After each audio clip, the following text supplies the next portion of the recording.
Olá, pessoal, boa tarde, tudo bem? Bom, pessoal, vou passar uma revisãozinha para vocês aqui dos slides, certo?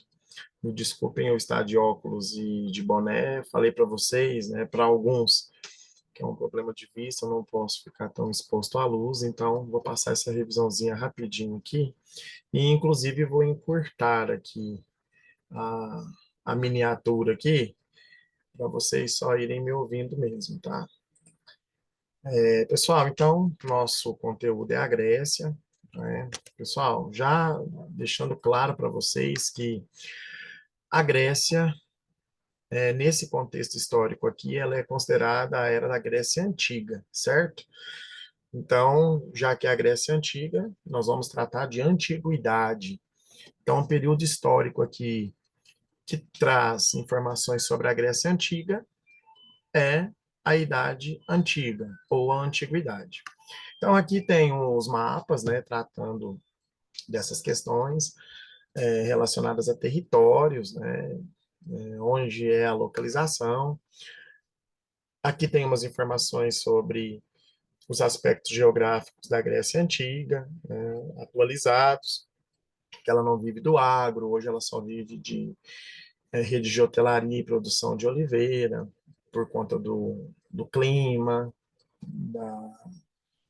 do relevo, né, até mesmo da própria produção e mão de obra, né?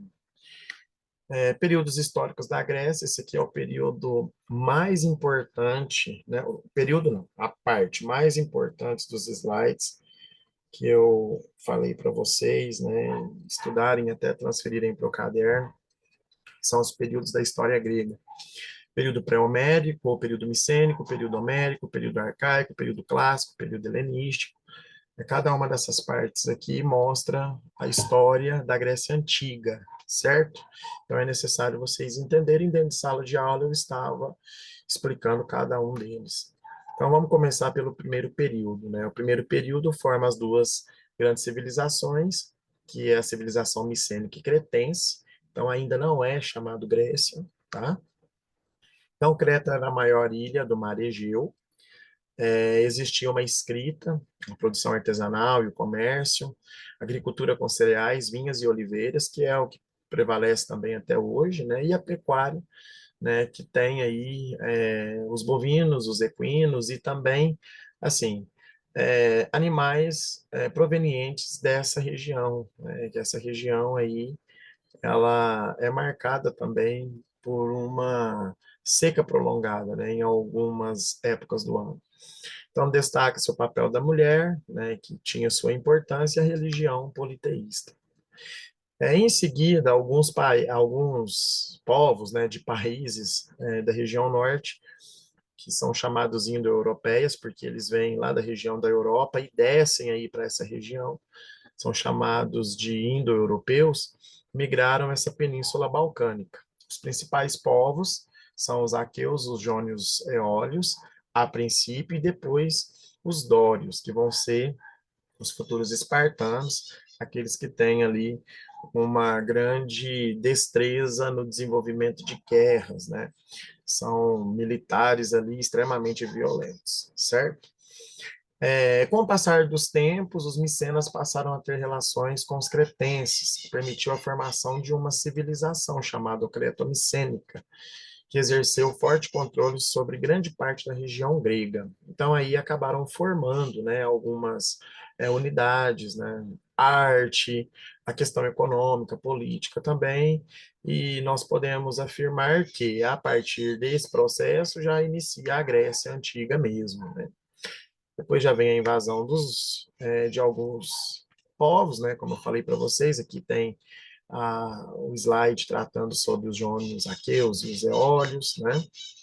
E a Guerra de Troia, que eu falei para vocês, sobre a Ilíada e a Odisseia, que são poemas, né? Literaturas que contam a história da Guerra de Troia, né? Então, essa civilização cretense acabou sendo destruída, né? Que foi ali aquela região das duas primeiras civilizações que eu expliquei para vocês agora, né? E aí formou essa essa característica, né, império que passou a ser chamada de Grécia, né? E aí é nesse contexto também que vai iniciar aí a questão da Guerra de Troia, né? Então, Troia era uma região que ficava no Oriente, porém pertencia à Península Grega. Então, aqui a gente já tem uma noção de que eram países unidos, porém, o que separava era o Mar Egeu, né? Então, nessa separação aí, vai acontecer alguns conflitos, até porque cidades-estados naquela época, cada uma era independente, né? Então, Troia estando lá e a Grécia estando aqui com mais o seu conjunto de cidades-estados, claro que teria uma política diferente e elas acabam entrando em conflitos, né? Paris, príncipe de Troia, rouba Helena, filha de Zeus, a princesa mais bela do grande rei espartano, Menelau, com quem era casada. Levou sem consentimento do seu irmão primogênito Heitor. Então, vocês podem notar aí que o príncipe Paris, ele vai lá na Grécia, né, e rouba Helena e leva lá para Troia, né? Então, os dois fugindo para Troia, Menelau declara guerra contra Troia. Então, a Grécia vai desenvolver ali, né, toda uma logística e vai pedir apoio para várias regiões, uma guerra ali contra Troia para resgatar Helena. Tinha também interesses econômicos, né? Troia era muito rica, né, e ela não fazia parte efetivamente da Grécia. Era um território considerado grego, mas não fazia parte oficialmente, né? Então chegaram vários navios aqui, né, de Creta, Esparta, Tebas, tudo para poder tentar resgatar Helena, né? Aí Ulisses constrói um cavalo de madeira, dá de presente aos troianos, né, e a guerra durou 10 anos, né, na tentativa de resgatar Helena. No século XII a.C., a Grécia sofre com a invasão dos dórios, que tinham habilidades militares. A violência deles fizeram com que o mundo helenístico tivesse um retrocesso. Esse mundo helenístico é a própria região ali da Grécia, né, e suas cidades-estados. Houve o desaparecimento da escrita, as atividades comerciais caíram, né, e muitos fugiram da Grécia. Foi conhecida como a primeira diáspora grega, né? Tudo isso, pessoal, por conta da invasão dos dórios, que depois serão os futuros espartanos, né? Aqui é o Minotauro, que representa ali o aprisionamento em relação a outros povos, né? Faz parte da mitologia. A Grécia, diferente da Babilônia, como eu expliquei para vocês, foi a primeira cidade efetiva, né? Ela formou realmente cidade-estado, né? Então, vocês podem notar aí, essas cidades-estados, que inclusive caem na prova, né, elas são independentes, né? O segundo período, o período homérico, né, conhecido como Idade Média da Grécia, mais uma vez, galera, não tem documentos, não tem fontes, o que se sabe é que a Grécia não era um estado único, até porque Troia já era um território, mas não era um estado único, né? Tinha uma unidade, mas não era um estado único efetivamente. Sem imperadores, sem rei, todos têm a mesma religião e língua. Os atenienses não gostavam dos espartanos, os espartanos também não gostavam dos atenienses. E esse ficou conhecido como período homérico porque quem escreve a Ilíada e a Odisseia é Homero, né? Então, Homero, ele é um dos fundadores da literatura.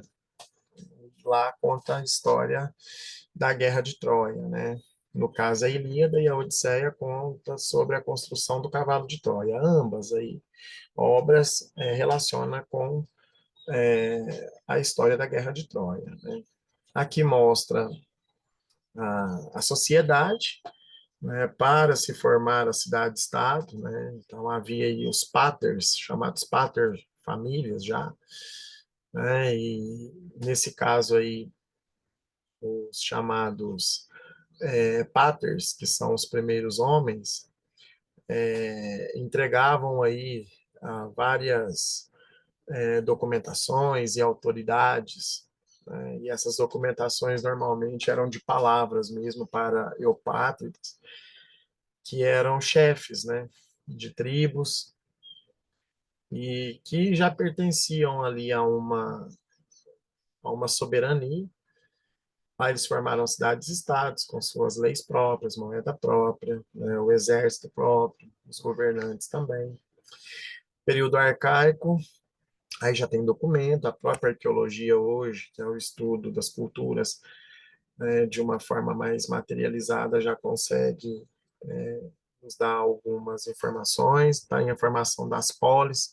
A polis significa cidade, né? Havia um núcleo urbano cercado por uma área rural que o abastecia. Havia o crescimento do comércio com outras regiões, né? Essas relações comerciais, guerras locais, há um aumento da população, o florescimento cultural e os Jogos Pan-Helênicos, que já vai ser o início das Olimpíadas, certo? Destaque para as ágoras, que eram feiras livres, né? E que tinham elevações ali, uma altura considerável. Havia também a Acrópole, onde as pessoas discutiam também as questões religiosas. Aqui é Esparta, né? Uma característica aqui de Esparta. Esse slide é importante também para vocês. Lá na prova será cobrado algumas características é, da cidade de Esparta. Então está aqui, né? Poder oligárquico, ou seja, tem ali um grupo tomando conta, né? Do poder, tem um comércio limitado, também agricultura limitada, eles valorizavam o militarismo, restringiam aos estrangeiros e eles valorizavam as mulheres, né? Então, aqui mostra um pouco dessas atrocidades que as mães tinham que fazer com os filhos, por conta de questões já impostas pela própria cidade-estado, se nascessem deficientes, elas tinham que ser sacrificadas, a mãe tinha que sacrificar, por volta ali dos 7 anos de idade, né, as mães tinham que deixar os filhos nas florestas para que eles pudessem se adaptarem e se tornarem grandes guerreiros, eles tinham que se virar, e após os 18 anos elas recebiam eles com a espada e o escudo, né, já para poder aí estarem prontos para defender a cidade-estado, né. Aí aqui tem algumas informações, né, sobre a questão social de cada um, que aos 30 anos era destinada à reserva, podendo se casar e participar da vida política, só que nessa época já eram um pouquinho mais maduros, né? E essa aqui é a sociedade espartana. Havia os esparciatas, né, que eles eram ricos, donos de terras, escravos, controlavam tudo. Os periecos já eram homens livres, comerciantes, artesãos, né? E os cidadãos que eles não possuíam direitos, né? Então era uma classe média, a gente considera. Os ilotas, que eram considerados trabalhadores do campo, e a gente pode também considerar os escravos, né? Que eu falei para vocês que os escravos nessa época são diferentes da, da época da colonização do século XVII. Esses slides aqui também é mais para algumas informações, né, que fala sobre as mulheres, né, que movimentavam o comércio, a homossexualidade, ela era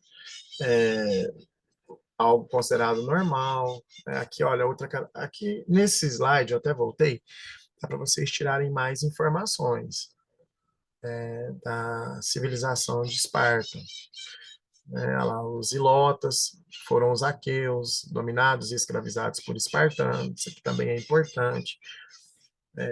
Tinha uma população maior que a de Esparta, né? Então, assim, antes de formar mesmo ali Esparta, essa região dos aqueus tinha uma população grande, né? E depois Esparta consegue lá tomar o território, né? Aqui tem a política, né? Que é considerada uma diarquia, que são mais de dois reis, né? Ou até dois reis aí, também é algo que vocês podem citar, né? Tem aqui Ápela, Gerúcia, né? Enfim. E Atenas também, que tem uma grande importância até por hoje ser capital também E tem as informações aqui, também será cobrado na prova de vocês, características de Atenas. Então, aqui, cidade da filosofia, né? Cidade portuária, limitação agrária, essa aqui é a sociedade ateniense, que é muito mais dividida do que Esparta, né?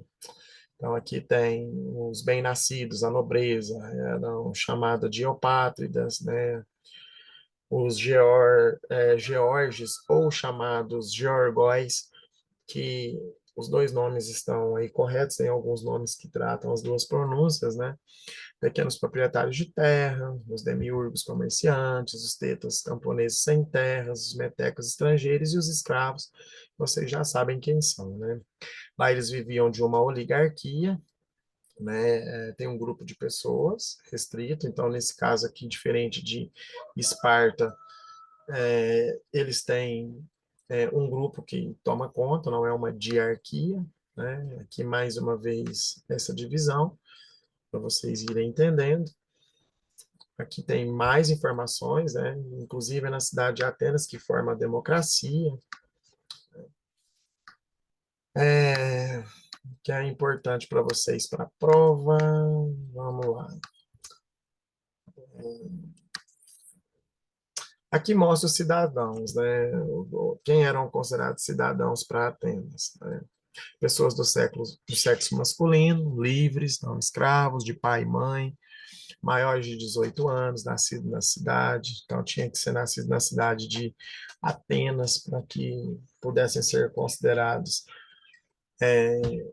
cidadãos, né, e possuir bens. As mulheres eram excluídas, os escravos, né, os estrangeiros, enfim. Período clássico é o mais importante, foi o que eu falei para vocês, que muitas vezes é o que mais cai nos vestibulares, tá? Então, Esparta e Atenas vão acabar se unindo, e olha que elas eram inimigas, né? Eram rivais, e vão se unir por conta dessas guerras, né?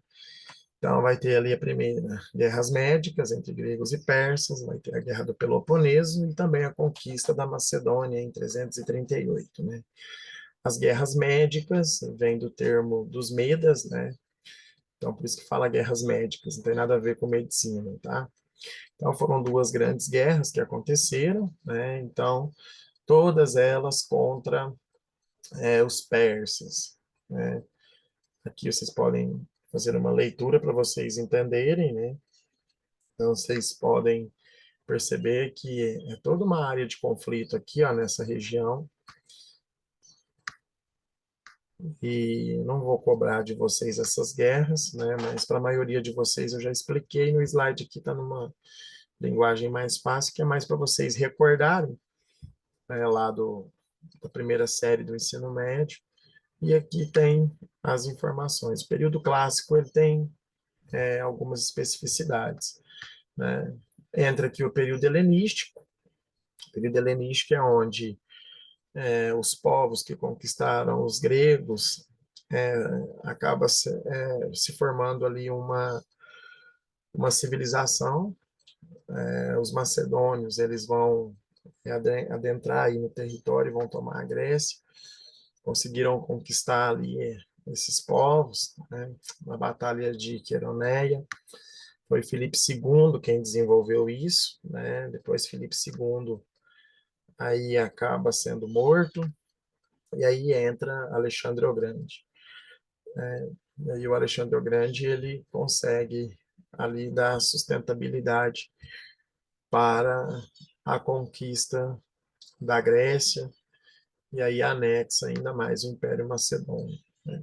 Alexandre o Grande ele foi de boa, gente, porque ele permaneceu com a cultura grega, né, para aqueles povos. Ele não foi nada impositor. Ele não pegou sua cultura e impôs ali para que a Grécia se adaptasse. Não, ele deixou livre, né?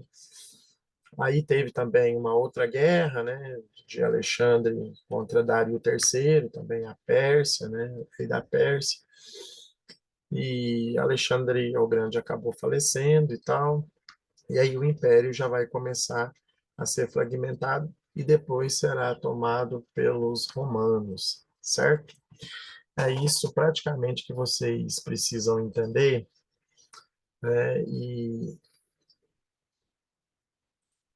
e eu não estou assim enxergando muito bem, pessoal, tá, a vista está muito embaçada, então já peço perdão para vocês, tá? Eu vou compartilhar agora as atividades com vocês, foram as que eu passei para algumas turmas. Acho que vocês conseguem visualizar agora, né? Eu passei para algumas turmas, não foram para todas. Então, eu vou trabalhar essa correção com vocês nesse tempinho, tá? Então, pessoal, são aqui 9, são nove questões e eu vou trabalhar elas com vocês, tá? Vamos aí, essa é número 1. Número 1, bem na cara, né?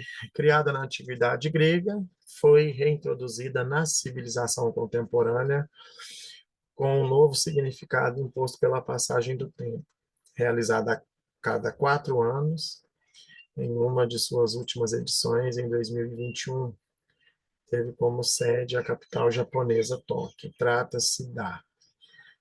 Então, vocês podem perceber aí qual é, né, a, a principal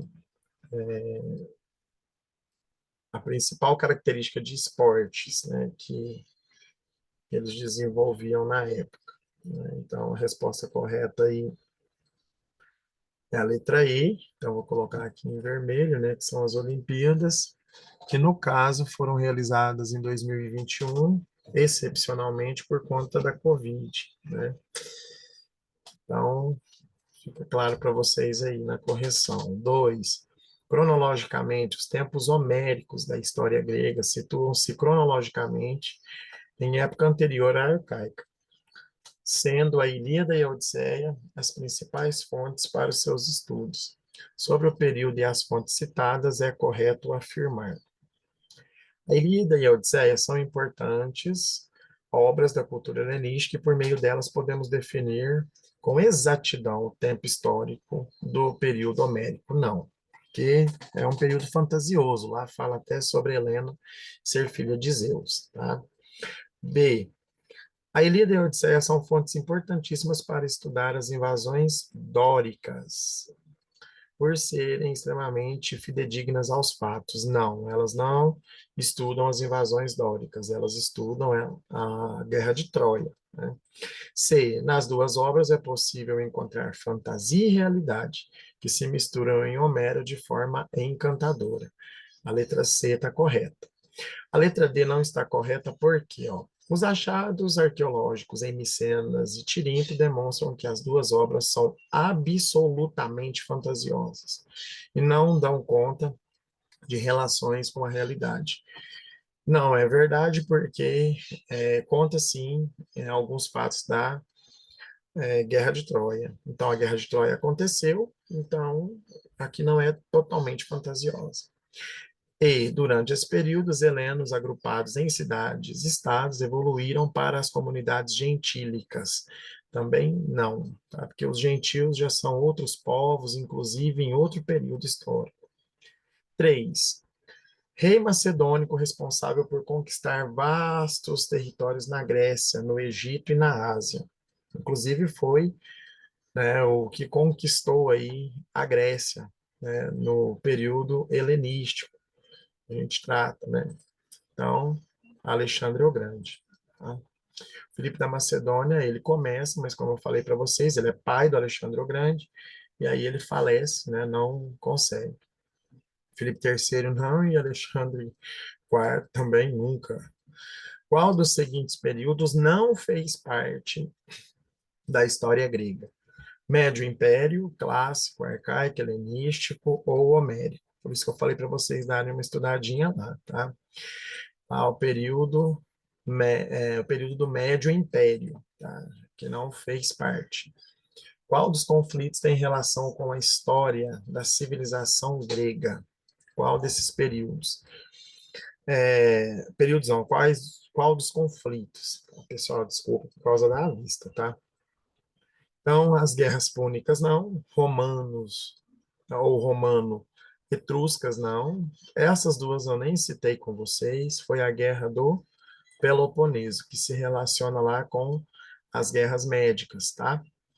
Quais desses povos não fizeram parte da formação do povo grego no período pré-homérico?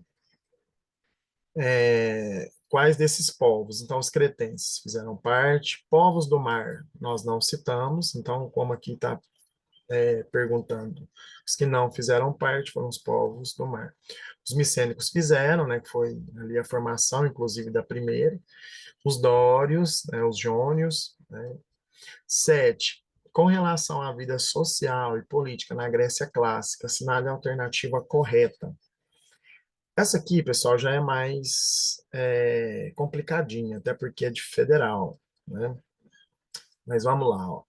A democracia grega foi instituída no século VI a.C. por Clístenes, colocando fim a um período de governo tirânico e criando princípios da república, né? Essa aqui, no caso, pessoal, ela está correta, certo? Porque foi Clístenes, lá no slide está mostrando sobre ele desenvolver a democracia, os princípios da república, como deveria ser, quem eram considerados cidadãos e tal. Dá uma olhadinha naquele slide lá, tá? É importante para vocês entenderem. A decadência da polis grega no período arcaico, não caiu polis nenhuma lá no período arcaico.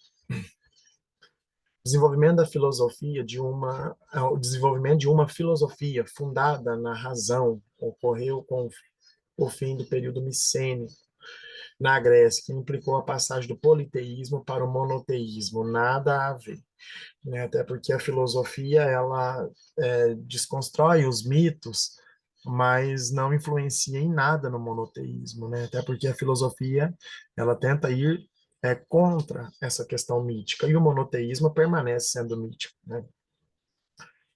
Os habitantes tinham direitos políticos e eram considerados cidadãos das cidades-estados, com exceção das mulheres e dos escravos. Não haviam também algumas outras restrições, né? Tinham que ser homens acima de 25 anos, né? Ou 18 anos. Cada literatura apresenta de maneira diferente. Ter servido ali o poder militar pelo menos 2 anos, né? Então não é só isso, tem outras questões. E a União e aqui também na letra D, a questão dos estrangeiros, né? E a união política entre atenienses e espartanos contra os avanços do exército persa ocorreu no contexto da Guerra do Peloponeso, né? A união política entre atenienses e espartanos não foi nesse período, né? Vão ser no período, né, lá das guerras médicas, né, que vão ser ali as primeiras, né, um dos primeiros conflitos, né, não é na Guerra do Peloponeso específico. 8, a FUVEST também é um pouquinho mais complicado. Em relação à ética e à justiça na vida política da Grécia clássica, é correto afirmar: tratava-se de virtudes que traduziam na observância da lei, dos costumes, das convenções instituídas pela polis. Correto, porque a polis eram as cidades-estados, então as virtudes tinham que trazer a observância correlacionada à lei que eles desenvolviam, né? Então, eram formadores ali já de opiniões, né? Vários governos, então eles se organizaram para poder instituir para o povo. Então, tinham que vir através da polis. 9, do Enem. O que implica o sistema da polis? É uma extraordinária preeminência da palavra sobre todos os outros instrumentos do poder. A palavra constitui o debate contraditório, a discussão, a argumentação e a polêmica. Torna-se a regra do jogo intelectual, assim como do jogo político. Na configuração política da democracia grega, em especial ateniense, a ágora tinha por função, está lá também no slide, né? Então, a ágora, ela era um local onde o corpo do cidadão se reunia para deliberar sobre questões da comunidade, né? A Acrópole era para religião. Agora, a Ágora já era para discutir questões políticas, correto?